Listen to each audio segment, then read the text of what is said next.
नमस्कार, अस्सलाम वालेकुम, सत श्री अकाल दोस्तों। आज की वीडियो है उन डॉक्टर्स के लिए जो बिल्कुल नया नया क्लिनिक खोल करके बैठे हैं, जिन्हें तजुर्बा बिल्कुल नहीं होता, एक्सपीरियंस नहीं होता है, या फिर कोई आप आरएमपी हैं यानी ग्रामीण इलाकों में कोई डॉक्टर हैं, छोटा सा क्लिनिक खोल करके बैठे हैं कस्बों में, मोहल्ले में, और आपके पास अचानक से कोई इमरजेंसी केस आता है।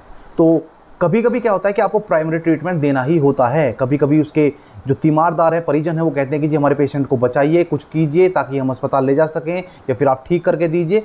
कुछ भी ऐसी कंडीशन आ सकती है, तो आपको क्या करना है, मैं कुछ कंडीशन आपको बताऊंगा, कुछ स्थिति आपको बताऊंगा, उसके बाद आपको थोड़ा बताऊंगा कि कैसे आपको उन्हें हैंडल करना होता है। वीडियो को अंत तक देखें और जानें क्या उसमें ट्रीटमेंट दिया जाता है।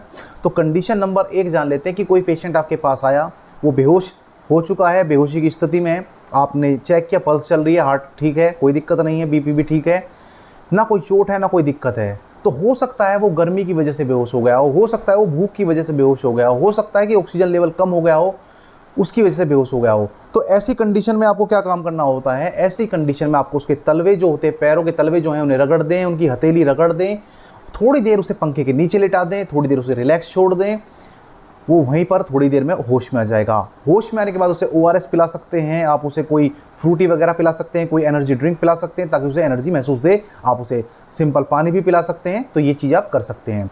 अब कंडीशन नंबर 2, आपके पास कोई पेशेंट आया, वो बेहोश है लेकिन उसको चोट भी लगी है, सिर में चोट लगी है या कहीं भी चोट लगी है, तो खून बहने की वजह से हो सकता है वो बेहोश हो गया हो। आपने चेक किया कि चोट कम है, तो आप उसे स्टिचेस दे सकते हैं, आप उसे पट्टी कर सकते हैं, दवाई गोली दे सकते हैं, और थोड़ी देर बाद उसे आप घर भेज सकते हैं। लेकिन कंडीशन ऐसी हुई कि सिर में ज़्यादा चोट है या कहीं और जगह ज़्यादा चोट है, खून बह जा रहा है, तो ऐसी कंडीशन में आप खुद से बड़े डॉक्टर ना बने, आप उसे तुरंत रेफ़र कर दें ताकि उसे अच्छा इलाज मिल सके। लेकिन एक कंडीशन यहाँ पर जुड़ जाती है कि उसके परिजन कहते हैं कि जी अस्पताल जाने में 2 घंटे लग जाएंगे, या हमने एम्बुलेंस को फ़ोन किया है, वो नहीं आ रही है और हमें बहुत टाइम लग रहा है, लेकिन कुछ तो कर दीजिए आप ताकि हम उसे पेशेंट को दूर ले जा सकें। तो ऐसी कंडीशन में खून को रोकने के लिए आपको मैं 2 इंजेक्शन बता रहा हूँ, दोनों में से आप कोई भी इस्तेमाल कर सकते हैं। तो आप स्क्रीन पर देख सकते हैं, पहला इंजेक्शन है ट्रेनएग्जामिक एसिड इंजेक्शन। इसे आप इंट्रावीनस दे सकते हैं, यानी नसों में लगा सकते हैं, कूल्हे पर इसे नहीं लगाना होता है। दूसरे नंबर पर इंजेक्शन आता है एथेमसाइलेट। इसे आप दोनों जगह इस्तेमाल कर सकते हैं, कूल्हे पर भी और नसों में भी। इनमें से आपको कोई एक इंजेक्शन इस्तेमाल करना होता है, दोनों नहीं, इनमें से कोई एक इस्तेमाल कर सकते हैं।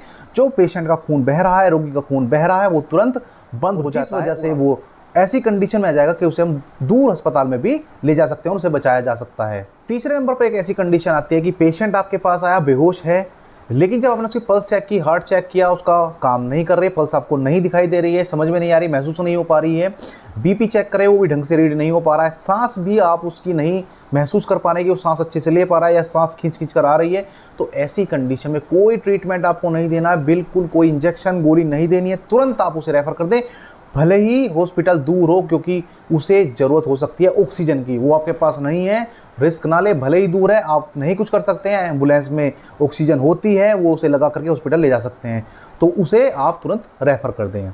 कंडीशन अगली आती है कि आप प्रेग्नेंट लेडी हैं और आप गिर गए हैं, पेट में चोट लगी है और दर्द हो गया है, तो ऐसी कंडीशन में भी तुरंत रेफ़र कर दें, अपने से डॉक्टर ना बने, क्योंकि दर्द की आप दवाई दे सकते हैं, आप दर्द की दवाई दे देंगे, लेकिन हो सकता है बच्चे को भी चोट पहुंची हो, उसका आप ट्रीटमेंट नहीं कर सकते हैं।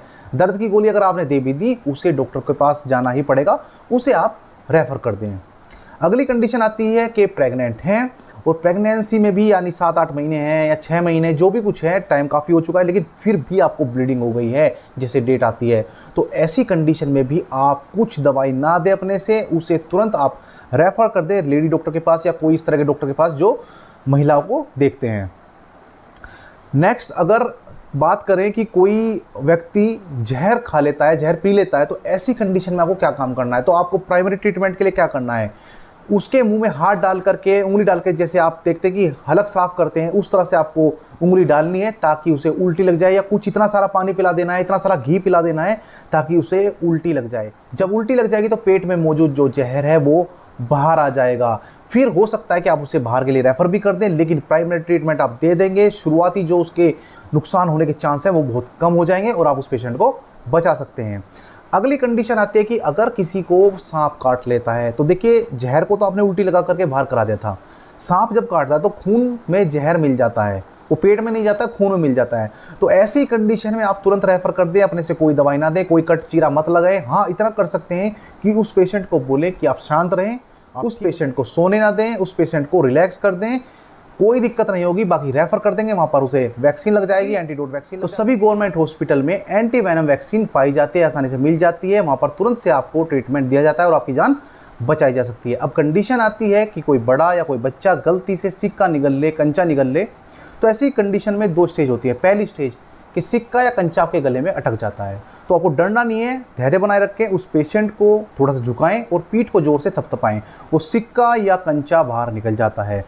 कंडीशन नंबर 2 के वो जो सिक्का कंचा वो पेट में चला गया है, तो भी डरने वाली बात नहीं है। आपको क्या करना है, आपको सुबह दोपहर शाम छक करके केले खाने हैं, बच्चा है या जवान है, केले खाइए और रात को सोने से पहले 1 गिलास पानी में 3 चम्मच ईसबगोल की भूसी डाल करके पी लीजिएगा।